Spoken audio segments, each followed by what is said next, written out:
الحمد للہ وکفا وسلام علی عبادہ الذین اصطفیٰ اما بعد فاعوذ باللہ من الشیطان الرجیم بسم اللہ الرحمن الرحیم لقد من اللہ علی المؤمنین اذ بعث فیہم رسولا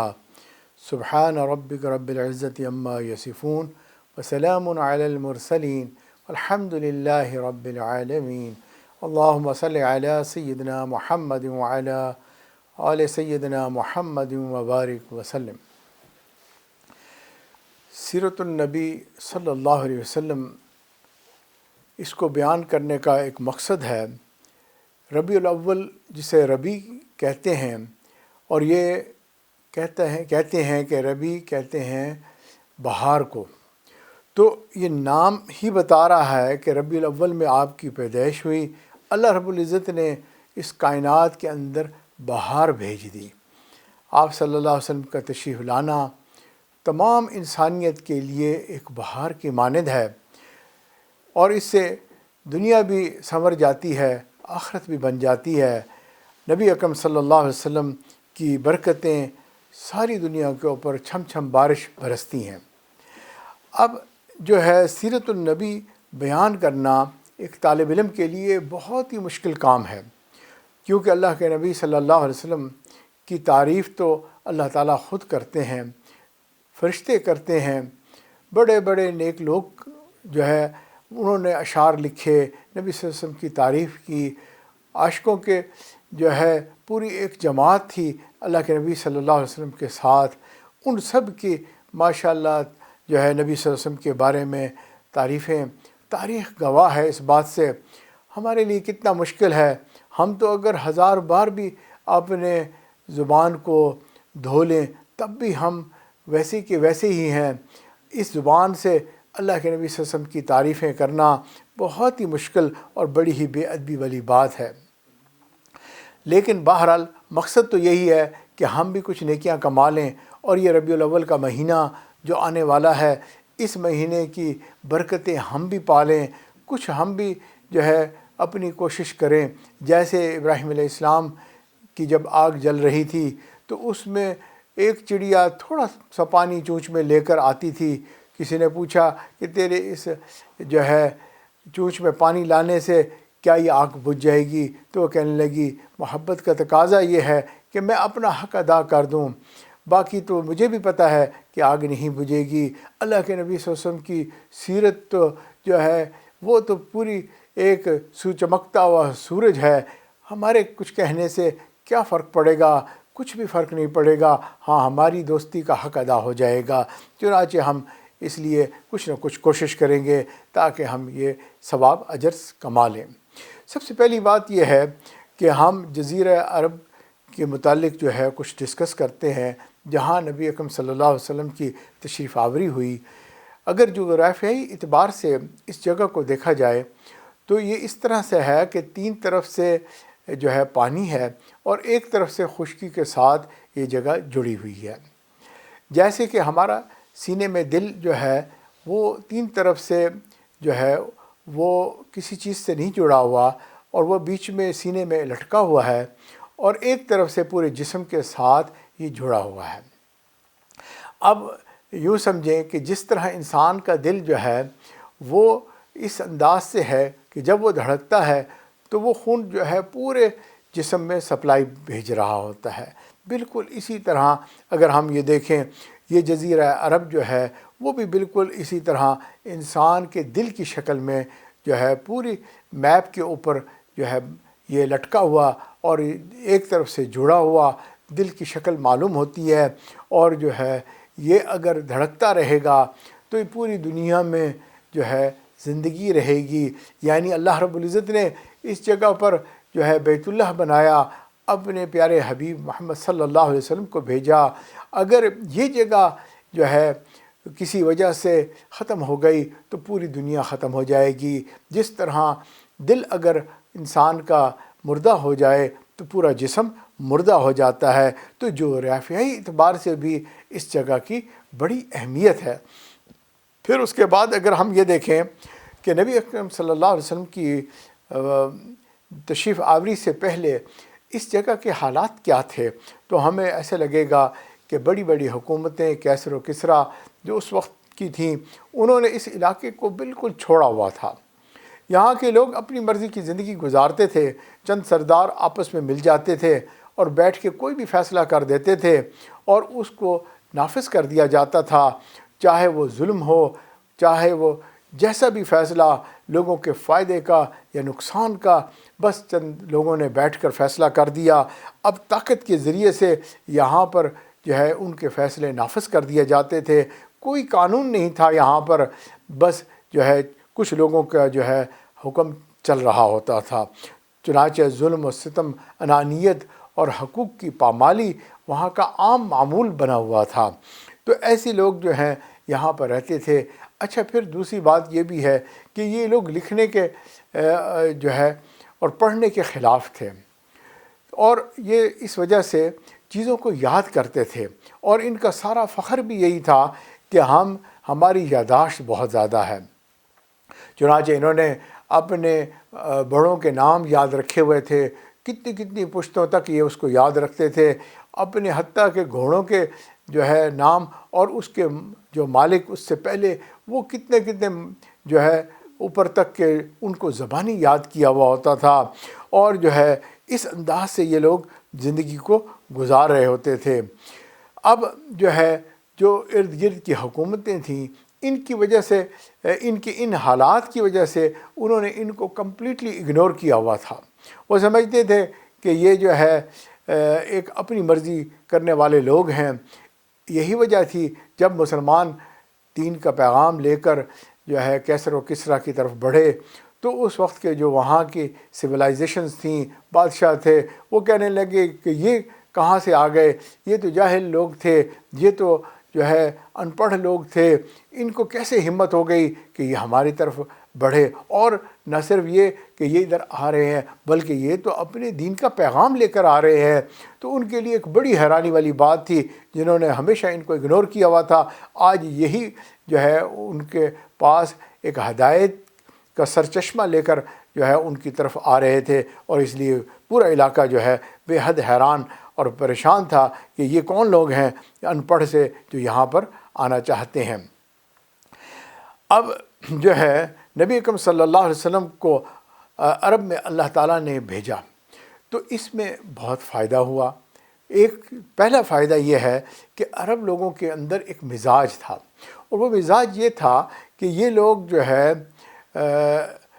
ہاں اور نہ جانتے تھے، یعنی یوں سمجھیں کہ اگر یہ بات پسند نہیں کرتے تھے تو یہ بات کبھی بھی نہیں مانتے تھے، اگر کسی بات پہ کنونس ہو جاتے تھے تو اس بات کو فلی مان لیتے تھے۔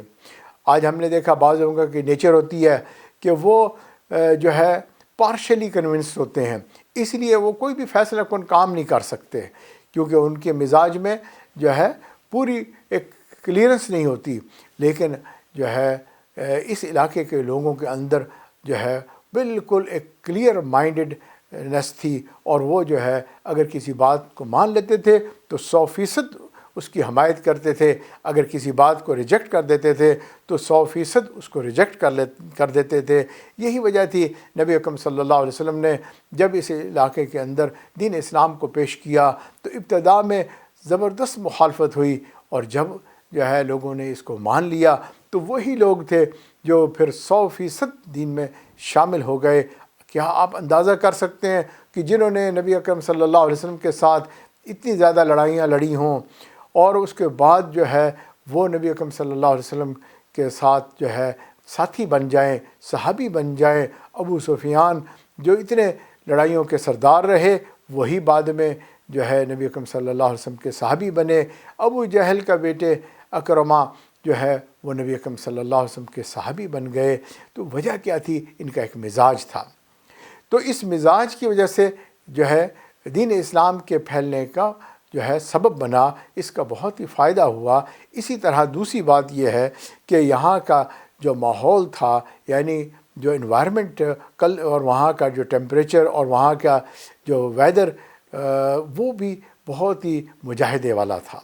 سخت قسم کا ماحول، پانی کی کمی، کھانے کی کمی، کپڑوں کی کمی، وہاں پر جو ہے ہر طرح سے کمی ہی کمی نظر آتی تھی، اور یہ لوگ اس میں سروائیو کرنا جانتے تھے کہ منیمم ریسورسز کے اندر کیسے رہا جا سکتا ہے، اور لہٰذا اس سچویشن میں جو بندہ رہتا ہے پھر اس کے مزاج جو ہے مشقت اٹھانے والا بن جاتا ہے، مجاہدہ کرنے والا بن جاتا ہے۔ چنانچہ یہاں کے لوگ مجاہدے کے عادی تھے۔ جب ان کو دین اسلام ملا تو انہوں نے پھر دین اسلام کے لیے بھی مجاہدہ کیا۔ تیسری بات یہ ہے کہ یہاں کے لوگ جو ہے فصیح اللسان تھے، یعنی عرب زبان ان کی زبان تھی، اور وہ خود کو جو ہے بولنے والا سمجھتے تھے، باقی ساری دنیا کو گنگا کہتے تھے، یعنی ان کو اپنا معافی الضمیر بیان کرنے کے طریقہ ہی نہیں آتا۔ یہاں کے لوگ یہ سمجھتے تھے ہم جس طرح سے بات کو کرتے ہیں ایسا اور کوئی بھی نہیں کر سکتا۔ واقعی اللہ رب العزت نے عرب زبان کو ایسی شان عطا فرمائی ہے کہ اس میں جذبات کا اظہار کرنا، خیالات کو جو ہے الفاظ دینا بہت ہی آسان ہے، اور جو ہے دوسروں کو کنونس کرنا اس میں ممکن ہے۔ جہاں دوسری زبانیں لمبے لمبے فقرے بول کر بات سمجھاتے ہیں، وہیں پر یہی عربی زبان ہے جو ہے وہ چند الفاظ سے اپنا پورا معافی الضمیر بیان کر دیتا ہے۔ تو اب یہ زبان کے اندر اللہ تعالیٰ نے یہ تاثیر رکھی ہے، اور جب ایسی زبان فصیح و بلیغ زبان ہوتی ہے تو یقیناً اس میں دعوت و تبلیغ کرنا بے حد آسان ہو جاتا ہے۔ چنانچہ اللہ رب العزت نے جو ہے یہ بھی اس جگہ کے اندر خاص خصوصیت رکھی تھی۔ تو لہٰذا اب ہم نے جیسے سمجھا کہ 3 خاص خصوصیات تھیں جس میں اللہ رب العزت نے جو ہے یہاں نبی بھیجا۔ ایک تو مجاہدے کرنے والے لوگ تھے یہاں پر، اور دوسری بات اسی طرح جو ہے ان کے اندر کھرا پن تھا، اور تیسری بات ہے کہ وہ معافی الضمیر بیان کرنا جانتے تھے۔ چنانچہ یہاں پر جب نبی آئے اور انہوں نے آ کر دعوت و تبلیغ کی، اللہ کا پیغام پہنچایا، تو یہاں سے پھر صحابہ کرام اس کو پوری دنیا میں پہنچانے والے آسانی سے بن گئے۔ اب ایک چیز اور ہے کہ نبی اکرم صلی اللہ علیہ وسلم کی جو شخصیت ہے سبحان اللہ وہ ایسی پیاری ہے کہ جس کو تاریخ کے اندر لکھا گیا۔ اور اس وقت جب نبی صلی اللہ علیہ وسلم تشریف لائے تو اس وقت ایک یوں سمجھیں کہ تاریخی اعتبار سے یہ ایک روشن زمانہ تھا، یعنی لوگ اس وقت تاریخ مرتب کرتے تھے۔ اس سے پہلے کے دور کو اگر دیکھا جائے تو اس وقت رواج نہیں تھا کہ لوگ تاریخ مرتب کریں، جیسے کہ ہم نے پہلے بھی کہا کہ لوگ اپنے بڑوں کے شجرے لکھتے تھے، ان کے بارے میں یادداشت ان کی ہوتی تھی، اور حتیٰ کہ گھوڑوں تک کو اور جانوروں کو بھی جو ہے ان کے بھی اوپر کے شجرہ لکھا جاتا تھا اور ان کو یاد رکھا جاتا تھا۔ تو اسی طرح جو ہے نبی صلی اللہ علیہ وسلم جس وقت تشریف لائے تو اس وقت جو ہے ایک تاریخ کو یاد رکھنا اور جو ہے ہر بات کو نوٹ کرنا یہ ایک رواج میں تھا۔ عربوں میں خاص طور پر اس کا بہت زیادہ رواج تھا۔ اگر ہم یہ دیکھیں کہ حضرت عیسیٰ علیہ السلام کے زندگی کے بارے میں ہمیں بہت کم معلومات ملتی ہیں، اور جو سب سے پہلی حضرت عیسیٰ علیہ السلام کے بارے میں ان کی حالات زندگی لکھی گئی وہ ان کے 100 سال کے بعد میں لکھی گئی۔ اور اسی طرح اگر باقی انبیاء کو دیکھیں، قرآن مجید نے اگر ان کا تذکرہ نہیں کیا تو ان انبیاء کا تذکرہ کہیں سے نہیں ملتا۔ 1,24,000 انبیاء اس دنیا میں تشریف لائے، مگر چند انبیاء کا ذکر ہمیں ملتا ہے، باقی لوگوں کا جو ہے تذکرہ کہیں پر بھی تاریخ میں جو ہے مرتب نہیں کیا گیا۔ مگر نبی اکرم صلی اللہ علیہ وسلم کا وہ زمانہ جب تاریخ لکھی جا رہی تھی، چنانچہ اس وقت جو ہے یہ ساری چیز لکھی گئی اور آج تک وہ چیز موجود ہے۔ پھر نبی اکرم صلی اللہ علیہ وسلم نے اپنی زندگی کے اندر بھی اسی طرح اس کو جو ہے مرتب کرنے کی اجازت عطا فرما دی، یعنی آپ نے اپنے دوستوں سے بھی کہہ دیا، اپنے بیویوں سے بھی کہہ دیا، تم جو دیکھو اس کو جو ہے محفوظ کر لو۔ آپ کی زندگی ایک کھلی زندگی تھی، کھلی کتاب تھی، اور جو ہے آج تک وہ پیاری زندگی ہمارے پاس موجود ہے۔ تو سیرت کے اعتبار سے یہ ایک بڑی اہم بات ہے کہ تمام معلومات جو ہے وہ میسر ہو جائیں اور اس سے ہم آج تک فائدہ اٹھائیں اور قیامت تک آنے والے لوگ جو ہیں اس سے فائدہ اٹھاتے رہیں۔ یہ ایک بڑی جو ہے پیاری بات ہے۔ تو الحمدللہ اگر کوئی بندہ اللہ کے نبی صلی اللہ علیہ وسلم کی اتباع کرنا چاہتا ہے، آپ کی سیرت کے مطابق زندگی گزارنا چاہتا ہے، تو یہ سب چیز آج تک موجود ہے۔ ابھی ہم تھوڑی سی دیر کے لیے وقفہ کریں گے، انشاءاللہ اس کے بعد جو ہے اس بات کو آگے لے کے چلیں گے۔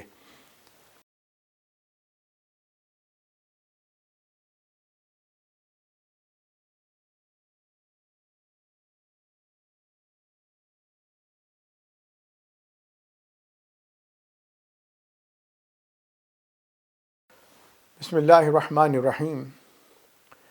سیرت سے متعلق بات چل رہی ہے۔ اب نبی اکرم صلی اللہ علیہ وسلم کی زندگی کو دیکھیں تو آپ کی زندگی میں اللہ کا ہی سہارا تھا، کیونکہ عام طور پہ یہ دیکھا کہ خوشیاں انسان کو سلاتی ہیں، غم اس کو جگاتے ہیں۔ اللہ رب العزت نے اپنے پیارے نبی صلی اللہ علیہ وسلم کو اس دنیا میں بھیجا۔ آپ کی سیرت کا یہ پہلو بڑا ہی اہم ہے، کیونکہ جب آپ اس دنیا میں تشریف لائے، آپ کے والد اس سے پہلے ہی اس دنیا سے رخصت ہو چکے تھے۔ آپ چند سال کے تھے، والدہ بھی وفات پا گئیں، اور پھر اس کے چند ہی سالوں کے بعد دادا ان کا بھی انتقال ہو گیا۔ اور اسی طرح جب آپ نے جو ہے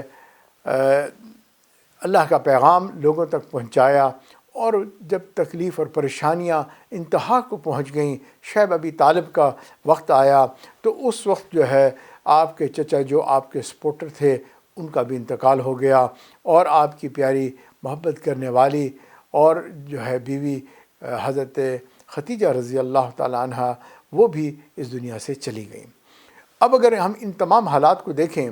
تو اللہ تعالیٰ نے یہ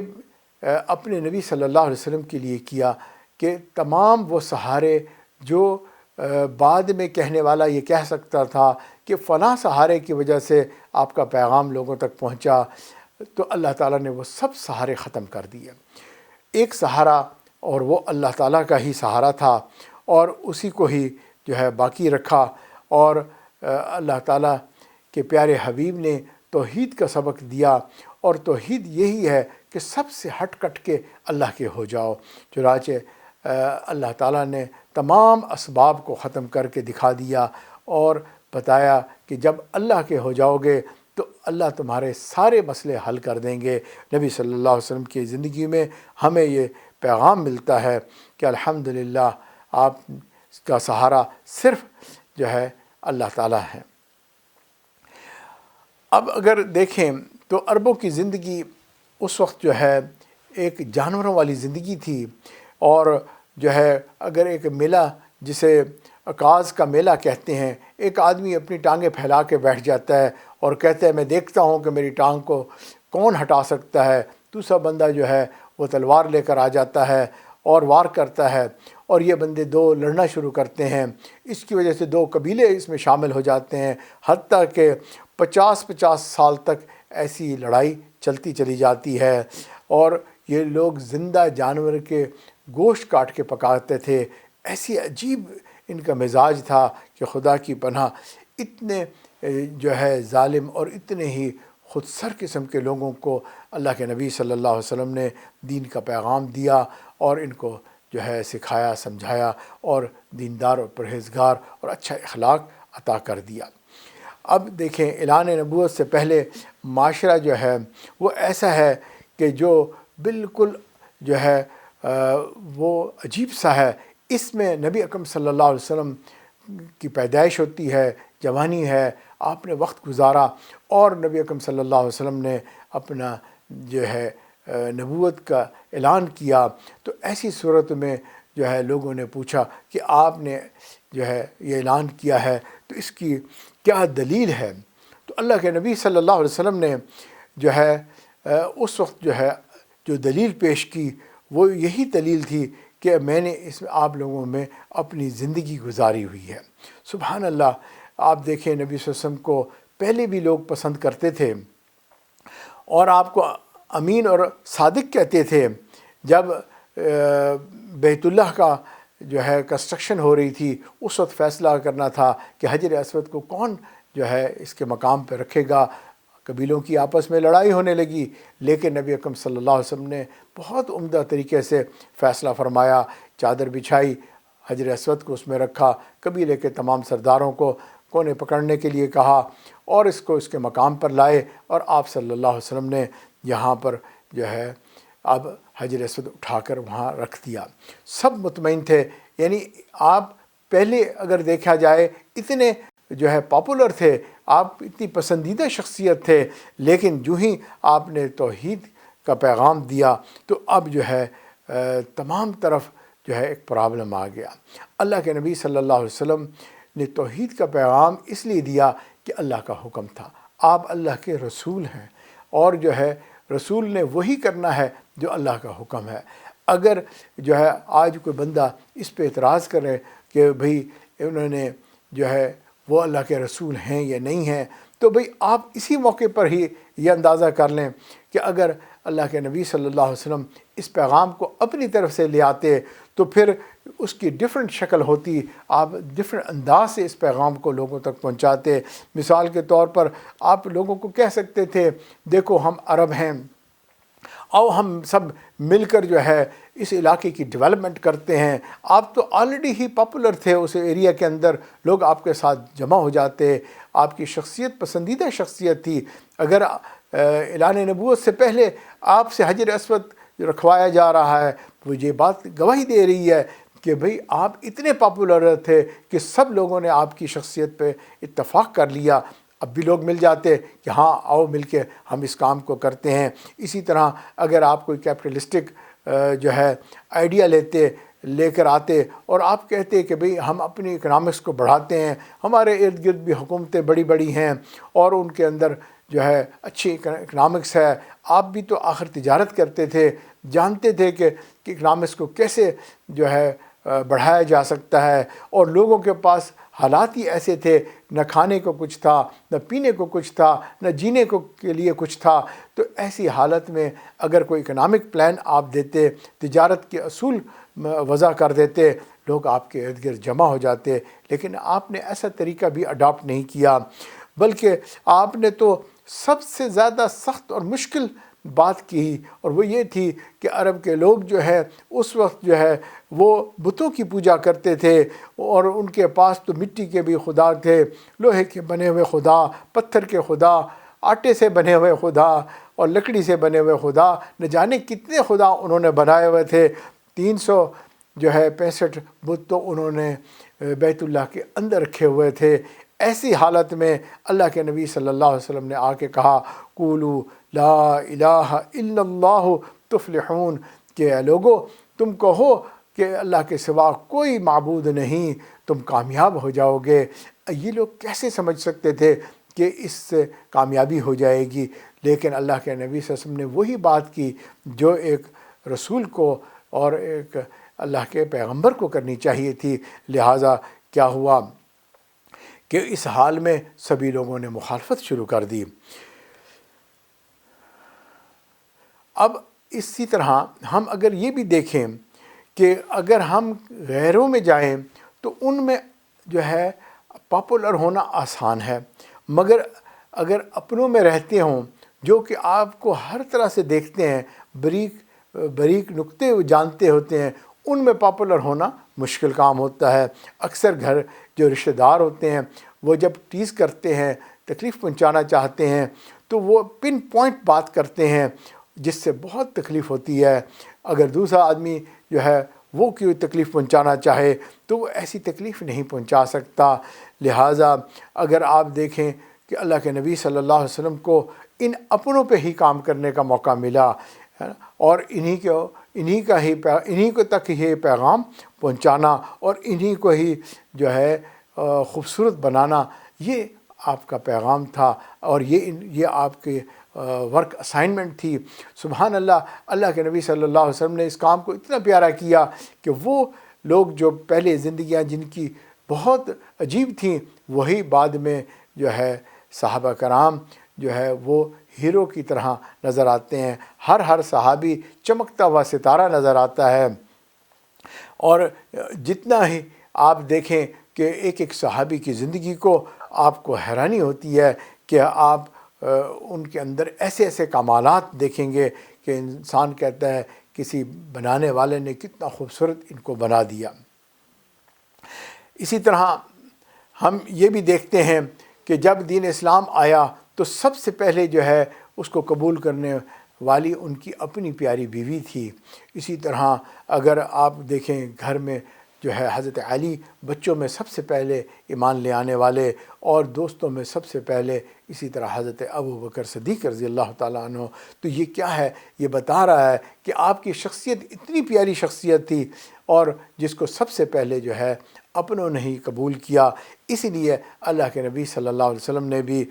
جو ہے جب دلیل مانگی گئی تو کہا فقد لبثت فیکم عمرا من قبلہ، کہ میں نے کیا تمہارے درمیان اپنی عمر نہیں گزاری؟ کیا تم نے نہیں دیکھا میری پاکیزہ زندگی کو؟ کیا تم نے نہیں دیکھا اس پاک دامنی کو، دیانت داری کو، امانت داری کو، جو میں نے 40 سال تمہارے درمیان رہ کر گزار کر دلیل کے طور پر پیش کر دیا؟ اب میں کیسے نہیں امانت دار ہوں گا، کیسے نہیں صادق اور امین ہوں گا؟ تو چنانچہ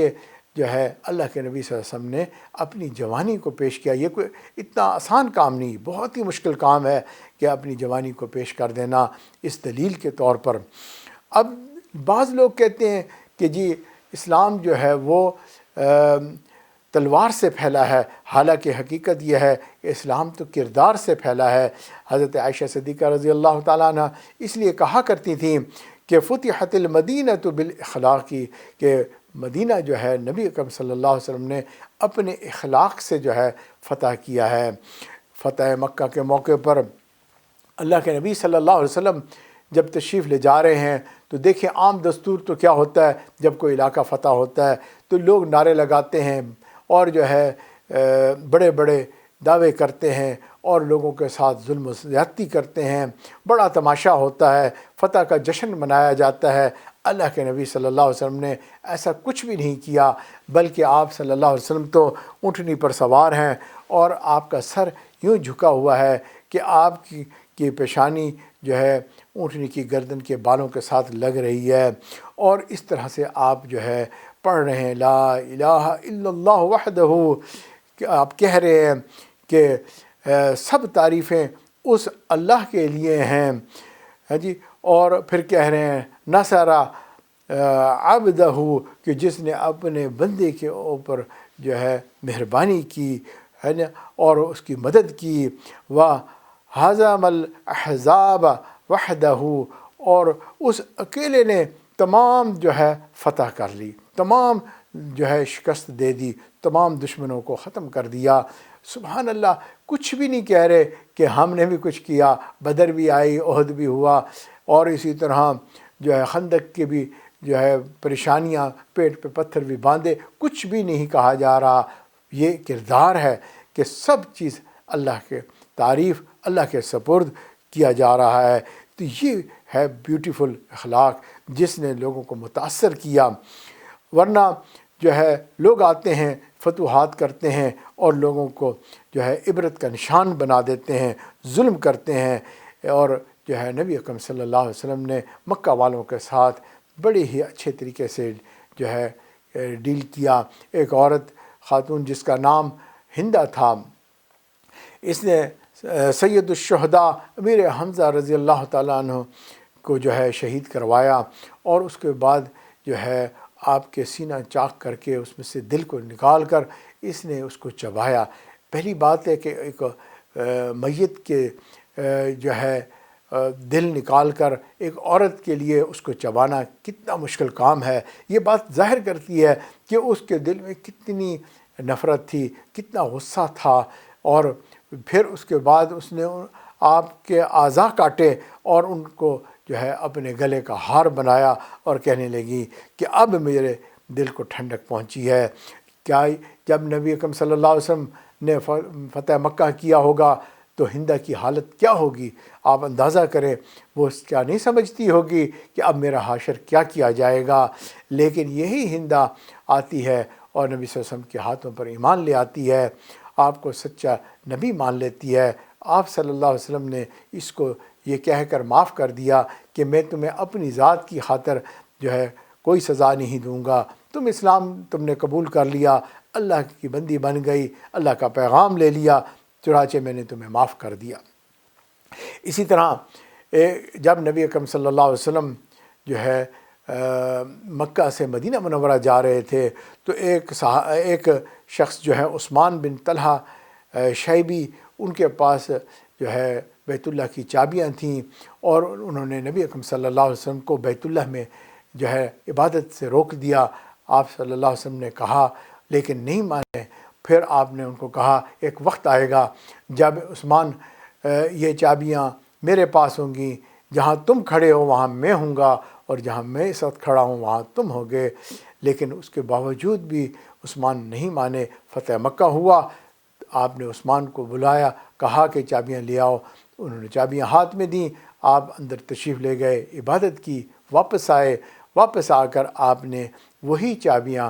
عثمان کے ہاتھ میں دے دیں اور کہا کہ قیامت تک یہ تمہاری نسلوں میں چلے گی اور کوئی بھی جو ہے تم سے نہیں لے گا۔ حالانکہ اس وقت صحابہ چاہتے تھے یہ چابیاں ہمارے پاس مل جائیں، عزت کی بات تھی، بیت اللہ کی چابیاں تھیں، مگر آپ نے کتنے محبت اور پیار اور اخلاق کے ساتھ جو ہے وہاں سب کو ڈیل کیا۔ تو یہ ہے اخلاق، یہ ہے وہ طاقت جس نے، یہ سیرت کی طاقت جس نے جو ہے مکہ کے لوگوں کو فتح کر لیا۔ وقفہ کرتے ہیں اور انشاءاللہ سیرت النبی پہ مزید بات کریں گے۔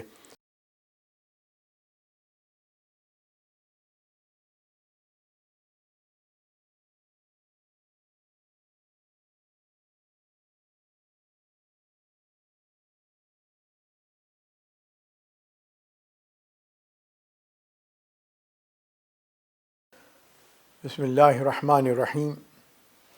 بات چل رہی تھی کہ اسلام کردار سے پھیلا ہے، تلوار سے نہیں پھیلا۔ نبی اکرم صلی اللہ علیہ وسلم خلق عظیم، آپ نے اپنے اخلاق کے ساتھ لوگوں کے دل جیت لیے۔ آپ یہ دیکھیں کہ نبی اکرم صلی اللہ علیہ وسلم نے کس طرح لوگوں کا دل جیتا۔ اس کی ایک مثال اللہ کے حبیب صلی اللہ علیہ وسلم عبادت کے لیے بیت اللہ تشریف لے جاتے تھے، راستے میں ایک گھر آتا تھا، وہاں ایک عورت رہتی تھی اور وہ اپنا کوڑا کرکٹ جو ہے بہانے سے نبی اکرم صلی اللہ علیہ وسلم کے اوپر پھینک دیا کرتی تھی۔ کتنی آپ کو تکلیف ہوتی ہوگی، کتنی پریشانی ہوتی ہوگی، اور یہ اس طرح سے یہ عورت آپ کو ایذا پہنچا کر جو ہے خوش ہوتی تھی۔ کچھ عرصہ گزرا، کئی بار وہ اس طرح سے کر چکی تھی، مگر پھر جو ہے ایک وقفہ سا آ گیا، وہ جو گاربیج پھینکتی تھی نہ پھینکنے لگی، تو اب نبی اکرم صلی اللہ علیہ وسلم کو اس کے بارے میں تشویش ہوئی کہ یہ عورت تو اپنے اس عمل میں بڑی پکی تھی، ایسی حرکت کرتی تھی، اب اسے کیا ہو گیا؟ تو جب کچھ دن ایسے گزرے کہ اس نے جو ہے اس کی غیر موجودگی کا جو ہے احساس ہوا، آپ صلی اللہ علیہ وسلم نے فیصلہ کیا کہ اس کے گھر جانا چاہیے اور جا کے اس کی خیریت پوچھنی چاہیے، کیونکہ ان کے ہاں کوئی مرد نہیں تھا، ایک جوان ان کی ایک اس کی بیٹی تھی اور یہ خود بوڑھی عورت تھی۔ آپ صلی اللہ علیہ وسلم نے جب جا کے دروازہ کھٹکھٹایا، ان کی بیٹی نے آ کے دیکھا کہ اللہ کے نبی صلی اللہ علیہ وسلم کھڑے ہوئے ہیں، اور جو ہے وہ دوڑی ہوئی ماں کے پاس گئی، کہنے لگی اماں میں تمہیں کہتی بھی تھی کہ ایسا نہ کرو، آج دیکھو کہ نبی صلی اللہ علیہ وسلم ہمارے دروازے پہ موجود ہیں، تم بیمار ہو اور میں جوان ہوں اور ہمارے گھر میں کوئی مرد نہیں، اب ہمیں کون بچائے گا اس حال میں؟ وہ بڑھیا کہنے لگی میں نے سنا ہے کہ آپ کا اخلاق بہت اچھا ہے، تم بیٹی جاؤ اور جا کے دروازہ کھولو، پوچھو کہ کیسے آنا ہوا۔ تو جب پوچھا گیا کہ اللہ کے نبی صلی اللہ علیہ وسلم سے کہ آپ کیسے تشریف لائے، تو کہنے لگے میں تو تیمارداری کے لیے آیا ہوں، خیریت پوچھنے کے لیے آیا ہوں، اور اگر کوئی کام ہے تو کوئی کام آپ ہمیں بتا دیں۔ آپ اندازہ کریں کہ یہ اخلاق ہے کہ تکلیف دینے والا، دکھ پہنچانے والا، اور اس کو بھی آپ اس طرح سے محبت اور پیار کے ساتھ ڈیل کرتے ہیں۔ اسی طرح ایک اور واقعہ، وہ بھی بڑا عجیب واقعہ ہے۔ جب آپ نے ابتدا میں اعلان نبوت کیا تو آپ نے دیکھا کہ ایک عورت جو بوڑھی عورت ہے اور وہ اپنا سامان اٹھا کر جا رہی ہے۔ آپ اس کے قریب ہوئے اور اس سے کہا کہ اماں اگر تم اپنا سامان مجھے دے دو تو میں تمہیں مدد کر دوں۔ وہ کہنے لگی ہاں بیٹا میں نے شہر سے باہر کسی جگہ جانا ہے، اور جو ہے اگر تم میری مدد کر دو تو بہت مہربانی ہوگی۔ نبی اکرم صلی اللہ علیہ وسلم نے اس کا سامان لے لیا اور جو ہے وہ عورت بھی پیچھے پیچھے چل پڑی، اور جس جگہ وہاں پہنچنا تھا وہاں جا کر سامان کو رکھا اور آپ واپس آنے لگے۔ عورت پوچھتی ہے بیٹا جو ہے میں آپ کو کچھ نصیحتیں کرنا چاہتی ہوں، میں نے سنا ہے کہ مکہ میں ایک ایسا شخص آیا ہے جو ہمارے معبودوں کو برا کہتا ہے اور ایک نیا دین لے کر آیا ہے۔ دیکھو میں بوڑھی ہو گئی، میں اس وجہ سے وہاں سے چھوڑ کر مکہ سے چلی گئی تاکہ اس حال میں کہ میرا بڑھاپے میں میرا ایمان جو ہے وہ جو ہے مختلف نہ ہو جائے، میں اپنے دین سے کہیں نکل نہ جاؤں، تو اس وجہ سے میں نے جو ہے وہاں سے نکل جانے کا فیصلہ کر لیا، تم بھی خیال رکھنا۔ اور جو ہے میں نے سنا اس بندے کے اندر کہ بہت اثر ہے، جادو ہے، فلاں فلاں، جو عرب کے لوگ اس وقت آپ کے متعلق باتیں کرتے تھے سب اس نے آپ کے سامنے کہہ ڈالی۔ آپ صلی اللہ علیہ وسلم نے جو ہے بڑے اطمینان سے اس کی ساری باتیں سنی اور کہا اچھا اجازت میں پھر چلتا ہوں۔ جب وہ جانے لگے تو اس بڑھیا نے کہا کہ بھائی اگر آپ مجھے اپنا نام بتا دیں، اگر کبھی میں مکہ میں آؤں گی تو میں آپ کے پاس بھی وزٹ کروں گی۔ آپ صلی اللہ علیہ وسلم نے فرمایا کہ میں وہی شخص ہوں جس کے متعلق ابھی تم کہہ رہی تھیں، میرا نام محمد ہے اور جو ہے میں ہی وہ ہوں جو اللہ کا پیغام لے کر آیا ہوں۔ اب جب اس بڑھیا نے یہ بات سنی کہ آپ صلی اللہ علیہ وسلم وہی شخصیت ہیں جو اس نئے دین کا پیغام لوگوں تک پہنچا رہے ہیں، تو وہ کہنے لگی آپ کا اخلاق تو اتنا اچھا ہے، آپ تو جو ہے اتنی اچھی شخصیت ہیں، مجھے جو ہے یہ دین قبول کرنا چاہیے۔ وہ اسلام اس نے پسند کر لیا، مسلمان ہو گئی، اور اس نے ساتھ ہی کہا کہ میں واپس مکہ بھی آ جاتی ہوں اور وہیں پر رہوں گی۔ الحمدللہ آپ دیکھیں یہ کیا ہے، کوئی تلوار تو نہیں، یہ تو کردار ہے، اور یہی کردار ہی تو ہے جس نے حضرت عمر رضی اللہ تعالیٰ عنہ کو جو ہے اسلام قبول کرنے پہ مجبور کر دیا۔ یہی کردار ہی تو ہے جس نے حضرت خالد بن ولید رضی اللہ تعالیٰ عنہ جیسے جنگجو شخصیت کو جو ہے مسلمان بنا دیا، اکرمہ بن ابی جہل کو جو ہے مسلمان بنا دیا۔ سبحان اللہ، یہ سب جو ہے آپ کے کردار کی بدولت ہے۔ اور لوگ کہتے ہیں کہ آپ کے گرد جو ہے چند جنگجو لوگ اکٹھے ہو گئے تھے۔ بھئی ہم یہ کہتے ہیں کہ ٹھیک ہے کچھ جنگجو تھے تو کیا تلواریں خود چلتی ہیں یا ان کے پیچھے بھی کوئی ہاتھ ہوتے ہیں؟ اور اگر وہ ہاتھ جو ہے وہ جنگجو لوگوں کے تھے تو بھئی ان کے پیچھے پھر کون سا کردار تھا، کون سی شخصیت تھی جنہوں نے ان کے دلوں کو تبدیل کر دیا؟ تو وہ شخصیت ہمارے پیارے نبی صلی اللہ علیہ وسلم کی پیاری شخصیت تھی جنہوں نے ان کے دلوں کو بدل دیا، اور سبحان اللہ یہی وہ کردار ہے۔ اب اگلی چیز آتی ہے کہ سیرت کے عنوان پہ ہم یہ اگر غور کریں کہ نبی اکرم صلی اللہ علیہ وسلم جو پیغام لے کر آئے، اور یہ پیغام جو ہے 23 سالہ پیغام تھا، جس میں 13 سال تو مکے میں گزرے اور 10 سال جو ہے مدینہ منورہ میں۔ 13 سالہ زندگی میں آپ برداشت کرتے رہے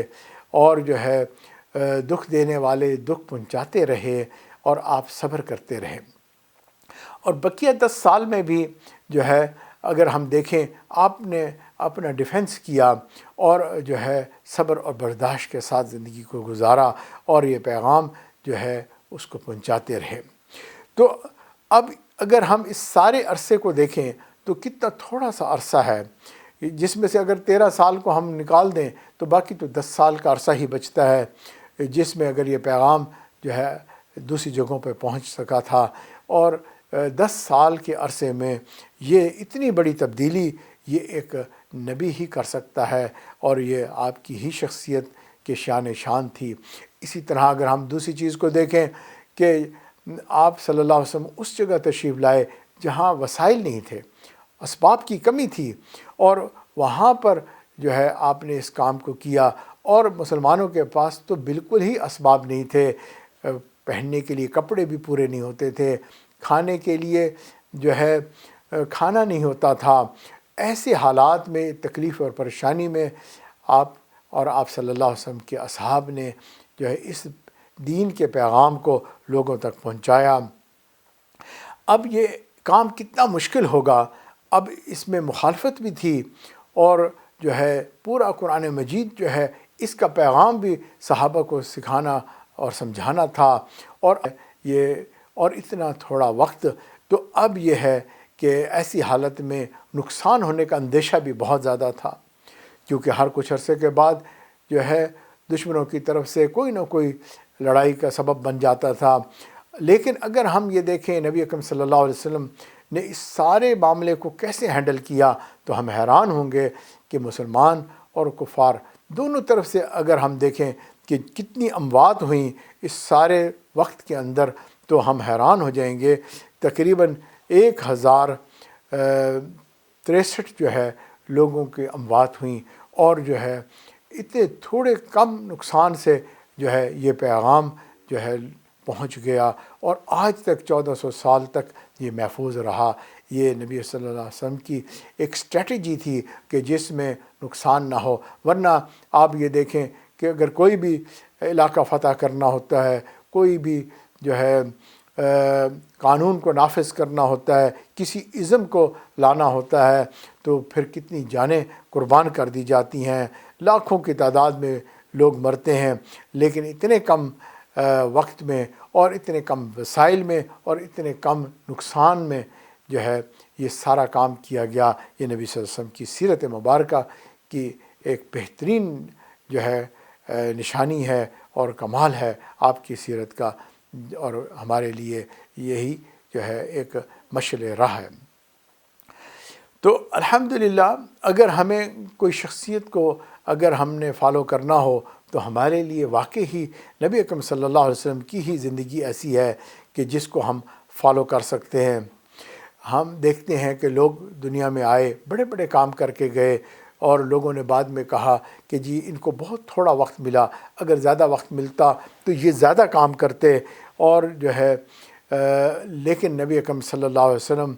جب تشریف لائے، آپ نے اپنا کام کو مکمل کیا۔ آپ نے دن کی روشنی میں اور 1,24,000 صحابہ کی موجودگی میں سب سے یہ گواہی لی کہ کیا میں جس مقصد کے لیے بھیجا گیا تھا، کیا میں نے وہ کام کر دیا؟ سب نے گواہی دی، بے شک آپ نے وہ کام کر دیا، اور اس کے ساتھ آپ نے اللہ رب العزت کو گواہ بنایا۔ اللہم اشہد، کہ اللہ آپ بھی گواہ رہنا، میں نے جو ہے اپنے کام کو مکمل کر دیا۔ سبحان اللہ، کتنا جامع کام جو آپ کے ذمے تھا، اور اتنا مشکل کام آپ کے ذمے تھا، اتنے مشکل حالات میں اور اتنے کم وسائل میں آپ نے اس کو مکمل کیا۔ یہ آپ کی سیرت مبارکہ کی شان ہے کہ سبحان اللہ، جس کی وجہ سے یہ کام مکمل ہوا۔ اب اگر آپ یہ دیکھیں جس طرح پوری دنیا کے اوپر آسمان، نیلا آسمان چھایا ہوا ہے، ہر طرف ہے، جہاں کہیں بھی چلے جائیں مشرق مغرب میں آپ کو ہر طرف یہ نیلا آسمان نظر آتا ہے۔ بالکل اسی طرح نبی اکرم صلی اللہ علیہ وسلم کی سیرت مبارکہ کو اگر ہم دیکھیں تو ہر طرف چھائی ہوئی نظر آتی ہے۔ جس انداز سے، جس پہلو سے آپ اس کو دیکھیں گے، آپ کو ایسے لگے گا یہاں ہمیں رہنمائی موجود ہے، اور ہمیں بہترین جو ہے ایک شخصیت کی شکل میں، ایک پریکٹیکل فارم میں تمام ہدایات ہمارے پاس موجود ہیں۔ اس لیے اگر کسی کو فالو کرنا ہے تو پھر ہمیں چاہیے کہ ہم نبی اکرم صلی اللہ علیہ وسلم کی سیرت کو جو ہے فالو کریں۔ سیرت کہتے ہیں عادت مبارکہ کو، ہم نبی صلی اللہ علیہ وسلم کی عادت مبارکہ کو جو ہے اپنی عادت بنا لیں، اس کو کاپی کرنے کی کوشش کریں۔ صبح کس طرح سے اٹھنا ہوتا ہے، اور پھر جو ہے کس طرح بیت الخلاء جانا، کھانا کھانا، سارے دن کے معاملات، لوگوں کے ساتھ ڈیل کرنا، گھر کی معاشرت، اور اسی طرح تمام چیزیں کاروباری ہوں اور گھریلو ہوں، سب کی سب چیزیں اگر ہم نبی صلی اللہ علیہ وسلم کی سیرت مبارک کے مطابق کر لیں گے تو انشاءاللہ ہماری کامیاب زندگی ہو جائے گی، کیونکہ وہ شخصیت ہی سب سے زیادہ خوبصورت ہے، وہ اللہ کے حبیب ہیں۔ اللہ رب العزت نے جتنی بھی جو ہے پیاری باتیں تھیں سب کی سب اپنے حبیب کو بتا دیں، اور اللہ کے حبیب نے کوئی بھی عمل ایسا نہیں کیا، کوئی بات ایسی نہیں کی جو اللہ کی مرضی کے خلاف ہو۔ جو اللہ کی مرضی میں جو تھی وہ ساری کی ساری نبی صلی اللہ علیہ وسلم نے اس پہ عمل کیا۔ جو قرآن تھا وہ نبی صلی اللہ علیہ وسلم کی زندگی تھی۔ تو سبحان اللہ، کتنی آسان ہے خوبصورت زندگی کو بنانا۔ جیسے آپ دیکھیں گے، اللہ کوئی بندہ چاہتا ہے کہ میں کوئی اچھا خاوند بن جاؤں، تو اس کو چاہیے کہ وہ نبی صلی اللہ علیہ وسلم کو بحیثیت ایک خامند کے دیکھے تو اس کو محسوس ہوگا کہ آپ گھر میں کیسے رہتے تھے، گھر والوں کا دل کیسے بہلاتے تھے، گھر والوں کی مدد کیسے کرتے تھے، اور اس طریقے سے ان کو دین بھی سکھاتے تھے۔ تو یہ آپ کو کام ایک بہترین خامند کی شکل میں آپ کو ایک شخصیت نظر آئے گی۔ اسی طرح اگر آپ ایک والد کی حیثیت سے دیکھیں کہ بھئی کوئی چاہتا ہے کہ میں اچھا والد بن جاؤں، تو اس کو چاہیے نبی اکرم صلی اللہ علیہ وسلم کی زندگی کو دیکھے کہ جو ہے بی بی فاطمہ کے ساتھ آپ کی محبت، اور باقی بیٹیوں کی ساتھ محبت، اور جو بیٹے فوت ہو گئے اس وقت آپ کی کیفیات، ہر چیز یعنی دکھ اور غم اور ہر انداز سے اپنی اولاد کے ساتھ کیسے وقت گزارتے ہیں، ان کی تربیت کرتے ہیں، آپ کو نبی اکرم صلی اللہ علیہ وسلم کی زندگی میں نظر آ جائے گا۔ اسی طرح بحیثیت اگر دوست کے ہم دیکھنا چاہیں تو تب بھی ہم دیکھیں کہ حضرت ابو بکر اور حضرت عمر کے ساتھ آپ نے کیسے وقت گزارا۔ جب ہجرت کا موقع تھا ابو بکر ان کے ساتھ تھے، یار غار تھے، آپ کا سارا وقت کیسے گزرا ان کے ساتھ، آپ کو اندازہ ہو جائے گا کہ ایک دوست کے ساتھ کیسے نبھایا جاتا ہے۔ اور اسی طرح اگر ہم یہ دیکھیں کہ ایز اے لیڈرشپ جو ہے ایک امیر کی حیثیت سے، تب بھی ہمیں نظر آئے گا کہ نبی اکرم صلی اللہ علیہ وسلم کی زندگی کتنی خوبصورت زندگی تھی کہ ہر کوئی ان سے خوش تھا، بڑے بھی خوش تھے، چھوٹے بھی خوش تھے، ہاں جی۔ اور وہ جو ہے سب کے لیے، سب کے امیر، مردوں کے لیے، عورتوں کے لیے جو ہے، اگر بندگی کے اندر دیکھا جائے، اللہ کے نبی صلی اللہ علیہ وسلم دن میں جو ہے دعوت و تبلیغ کر رہے ہیں، قرآن پڑھا رہے ہیں، حدیث بتا رہے ہیں، اور رات ہوتی ہے تو آپ جو ہے عبادت کرنے کے لیے مصلی پہ کھڑے ہو جاتے ہیں، اور جو ہے آپ کے پاؤں میں ورم آ جاتے ہیں، آپ عبادت کرتے رہتے ہیں، اللہ کو راضی کرتے ہیں، ہے نا۔ تو یہ سب چیز جو ہے ہمیں پیغام دیتی ہے کہ کامل شخصیت جو ہے وہ نبی اکرم صلی اللہ علیہ وسلم کی زندگی ہے۔ سبحان اللہ۔ اور یہی زندگی اس لائق ہے کہ جس کو ہم فالو کریں، اور ہمیں اس دنیا میں بھی اس سے بہترین فائدہ ہوگا، اور آخرت میں بھی ہم کامیاب انسان بن جائیں گے۔ اللہ تعالی ہمیں نبی صلی اللہ علیہ وسلم کی سیرت کو سمجھنے اور عمل کرنے کی توفیق عطا فرمائے۔ آمین۔ وآخر الدعوانا ان الحمد للہ رب العالمین۔